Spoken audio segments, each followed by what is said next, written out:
नमस्कार दोस्तों, एनवायरनमेंट, पर्यावरण एंड इकोलॉजी पारिस्थितिकी स्पेशल बैच में आप सभी का स्वागत है। और दोस्तों, मैं पंकज राठौर आपको पीएस अड्डा पर बिल्कुल फ्री में सभी क्लासेस पर्यावरण की बिल्कुल फ्री में पढ़ाने वाला हूं। और आपको एक भी वीडियो स्किप नहीं करना है दोस्तों। ये जो कोर्स हैं सभी के लिए फ्री हैं और बहुत ही अच्छा, बहुत ही सिलेबस पे आधारित है और सारी एग्जाम्स में यहाँ से क्वेश्चन पूछे जाते हैं एनवायरनमेंट से और पारिस्थितिकी से। तो दोस्तों, इस वीडियो को शुरू करने से पहले मैं आपको बता देना चाहता हूँ कि इससे पहले इस कोर्स से रिलेटेड एक वीडियो पहले भी आ चुका है। तो अगर आपने वो वीडियो नहीं देखा है तो उस वीडियो को ज़रूर देखें। और आज का जो है हमारा दूसरा वीडियो है और ये कोर्स सभी के लिए फ्री है और केवल आपको मिलेगा पीएस अड्डा के यूट्यूब चैनल पर। दोस्तों, तो अपन देखने वाले हैं पर्यावरण के इस चैप्टर में जो कल का अपना चैप्टर कुछ छूट गया था उसी के बारे में, उसी को आगे कंटिन्यू करेंगे कि मानव का पर्यावरण के ऊपर क्या प्रभाव है, जो इंसान है, जो मनुष्य है, उसका पर्यावरण के ऊपर कैसा प्रभाव, मानव का पर्यावरण पर प्रभाव। तो ये कैसे पड़ता है ये मैंने पिछले वीडियो में आपको बता दिया है। इफेक्ट क्या होता है पर्यावरण के ऊपर इंसान का। तो दो इफेक्ट अपन देख चुके थे कि एक वनों को काटने से क्या इफेक्ट होता है और दूसरा देखा था कि जो अम्लीय वर्षा होती है वो भी एक पर्यावरण का दुरुपयोग करने का ही क्या होता है, एक नतीजा होता है। और उसके बारे में भी अपन देख चुके थे। आज जो देखेंगे अपन तीसरा इसका जो रीजन है या तीसरा इफेक्ट है उसके बारे में। तो जो दोस्तों तीसरा इफेक्ट होता है वो होता है प्लास्टिक प्रदूषण। जो प्लास्टिक प्रदूषण होता है वो किसका एक नतीजा होता है कि मनुष्य पर्यावरण का गलत तरीके से प्रयोग करता है और इसका ही जो दुरुपयोग है उसको करने से इंसान को प्लास्टिक प्रदूषण जैसी समस्याओं से जूझना पड़ता है। तो प्लास्टिक किसे कहते हैं? पॉलीमर। पॉलीमर यानी कि बहुलक जो होता है इसे क्या कह सकते हैं? बहुलक। और इसी से क्या बनता है? पॉलीथीन बनता है, यानी कि बहुलक यानी कि प्लास्टिक। और प्लास्टिक से क्या बनता है? पॉलीथीन बनता है, पॉलीथीन। और जो सिंगल यूज प्लास्टिक होता है उसी को क्या कहते हैं? पॉलीएथीन, यानी कि ऐसा एथीन, एथीन या एथेनॉल जो होता है उसी प्रकार से एथीन होता है। जैसे कि मेथेन, एथेन, इसमें दो होते हैं। तो जो एथेन होते हैं बहुत सारे जब आपस में मिल जाते हैं तो ये बहु एथेन होते जाते हैं या बहुलक बनाते हैं। जैसे पॉलीएथीन जो होता है उसी से मिलकर क्या बनता है? पॉलीथीन बनता है। उसी से क्या बनता है? पॉलीथीन बनता है। जैसे कि जो CH3 होता है वो क्या होता है? मेथेन। फिर C2H5 अगर होता है तो वो क्या होता है? एथेन। तो जब ऐसे जो एथेन होते हैं या एथेन होती है वो बहुत सारे CH2 C2H5 C2H5 आपस में जब मिल जाते हैं तो इन्हीं से मिलकर क्या बनता है? पॉलीथीन बनता है। इसी को क्या कहते हैं? पॉलीथीन बनता है। तो ये पॉलीथीन बना कैसा, अपने पास पॉलीथीन आया कैसे? बात है 1965 की। एक ब्रिटिश व्यक्ति था, एक ब्रिटेन का व्यक्ति था और जिसका नाम था गुस्ताव थुलिन। इसका नाम क्या था? गुस्ताव थुलिन।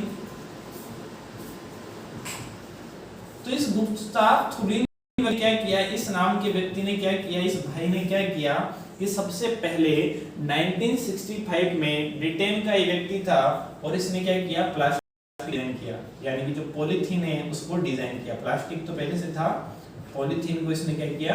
डिजाइन किया। ये ऐसा माना गया, जब इसको डिजाइन किया गया तो ऐसा माना गया कि ये एक आविष्कार है। तो इसको डिजाइन किया गया, इसको बनाया गया किसके द्वारा? गुस्ताव थुलिन के द्वारा। काफी इंपॉर्टेंट नाम है दोस्तों, पूछा जा सकता है कि प्लास्टिक को बनाने वाला व्यक्ति कौन था? तो गुस्ताव थुलिन था। और इसने प्लास्टिक को कब बनाया था? 1965 में बनाया था। तो दोस्तों, जो गुस्ताव थुलिन है, अब उसने तो एक पॉलीथीन को डिजाइन किया था, पर एक कंपनी आई जिसका नाम था सेलोप्लास्ट।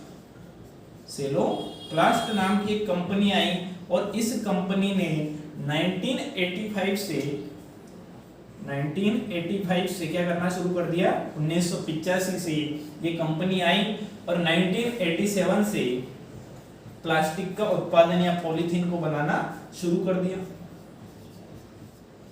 पॉलीथीन बनाना शुरू कर दिया इस कंपनी ने। तो जब कंपनी ने बनाना शुरू किया, लोगों ने इसको एक अच्छा आविष्कार माना कि सिंगल यूज प्लास्टिक या एक बार किसी प्लास्टिक को प्रयोग कर सकते हैं। तो इसके बाद इस कंपनी के आने के बाद 80% जो यूरोपियन कंट्री है, यूरोपीय देश है, वहां पर इसका प्रयोग होने लगा।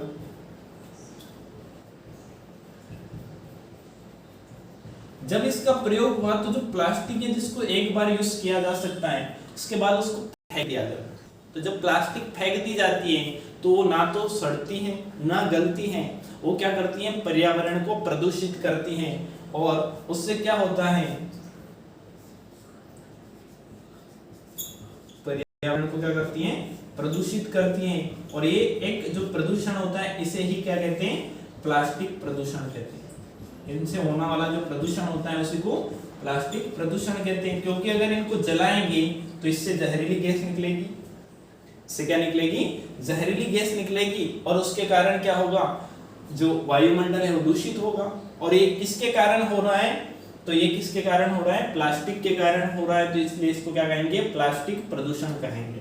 उसके अलावा जब ये नदियों में मिल जाती है, जब ये प्लास्टिक समुद्र में, नदियों में चली जाती है, तो होता क्या है कि उसमें जो पानी के अंदर जो घुलित ऑक्सीजन होती है, जैसे कि पानी का अगर फार्मूला देखिए अपन, वाटर, पानी जो होता है उसका फार्मूला होता है H2O। क्या होता है, H2O। तो इसमें क्या होती है, ये जो O होती है घुलित ऑक्सीजन होती है, और इस घुलित ऑक्सीजन के कारण क्या होता है कि जो मछलियां होती हैं, जो समुद्री जीव होते हैं, जो नदियों में रहने वाले जीव होते हैं, खासकर मछलियां, वो क्या करती हैं, सांस ले लेती हैं। और वो सांस लेने के लिए किसका प्रयोग करती हैं, घुलित ऑक्सीजन का। जब नदियों में, समुद्र में प्लास्टिक की मात्रा बढ़ जाएगी तो उससे क्या होगा, प्लास्टिक की मात्रा तो यूज करके फेंकेंगे तो या तो लैंड के ऊपर इकट्ठी होगी, भूमि के ऊपर इकट्ठी होगी, या नदियों में, पानी में, समुद्र के ऊपर इकट्ठी होगी। तो घुलित ऑक्सीजन की इससे क्या होगी, प्लास्टिक के कारण कमी आ जाएगी, घुलित ऑक्सीजन कमी होगी। और घुलित ऑक्सीजन की कमी होने से क्या होगा कि जो मछलियां हैं, जो समुद्री जीव हैं, जो जलीय जीव जिनको कह सकते हैं, कि जो जलीय जीव हैं, जो जल के अंदर रहते हैं, पानी के अंदर रहते हैं, वो ऑक्सीजन नहीं ले पाएंगे, सांस नहीं ले पाएंगे। और जब वो सांस नहीं ले पाएंगे तो उनकी क्या हो जाएगी, मृत्यु हो जाएगी। तो इसका एक सबसे बड़ा जो इफेक्ट पड़ता है वो जलीय जीवों के ऊपर पड़ता है। किसके ऊपर पड़ता है, जलीय जीवों के ऊपर। और ये किसका असर है, प्लास्टिक प्रदूषण का। इसलिए क्या किया जा रहा है कि अनेक स्थानों पर अब जो सिंगल यूज प्लास्टिक है, जो सिंगल यूज प्लास्टिक होती है, पॉलीथीन, उसको क्या किया जा रहा है, बैन किया जा रहा है। 2002 में दोस्तों बांग्लादेश में सबसे पहले जो सिंगल यूज प्लास्टिक है उसको क्या कर दिया गया, बैन कर दिया गया। यानी कि जो पॉली बैग होते हैं उनको 2002 में बांग्लादेश में क्या कर दिया, बैन कर दिया। बांग्लादेश ने इनको बैन कर दिया, यानी कि इनके ऊपर प्रतिबंध लगा दिया।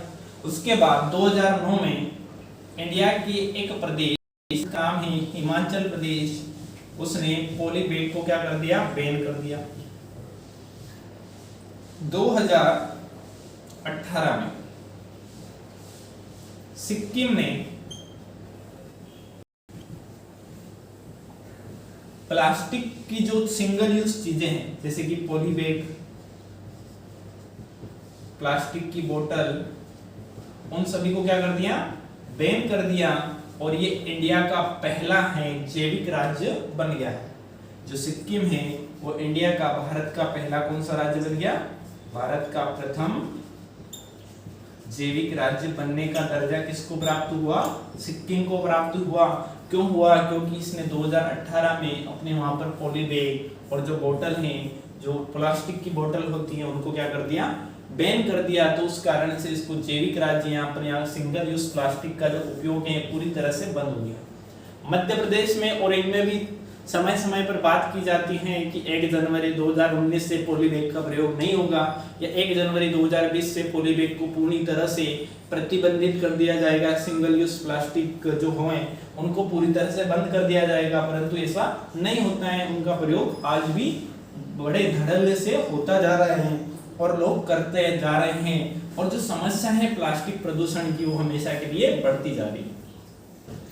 और क्या इफेक्ट होते हैं मानव के पर्यावरण के ऊपर, जैसे कि एक इंसान क्या करवाता है कि जब पानी की कमी होती है, बारिश नहीं होती है, बादल है, बारिश नहीं हो रही है, तो उस समय क्या कराएगा, कृत्रिम वर्षा कराएगा। यानी कि चौथा जो इफेक्ट होता है वो क्या होता है, कृत्रिम वर्षा करवाएगा। तो कृत्रिम वर्षा होती क्या है, सबसे पहले कि बादल हैं, ये अर्थ है, अर्थ के ऊपर बादल हैं, परंतु इन बादलों से जो पानी है वो बरस नहीं रहा है, यानी कि इनके अंदर पानी क्या है, स्टोर्ड है, बरस नहीं रहा है। तो बरसाने के लिए क्या करेंगे कि पृथ्वी पे से एक हेलीकॉप्टर के माध्यम से यहाँ से इनके ऊपर AgI की यानी कि सिल्वर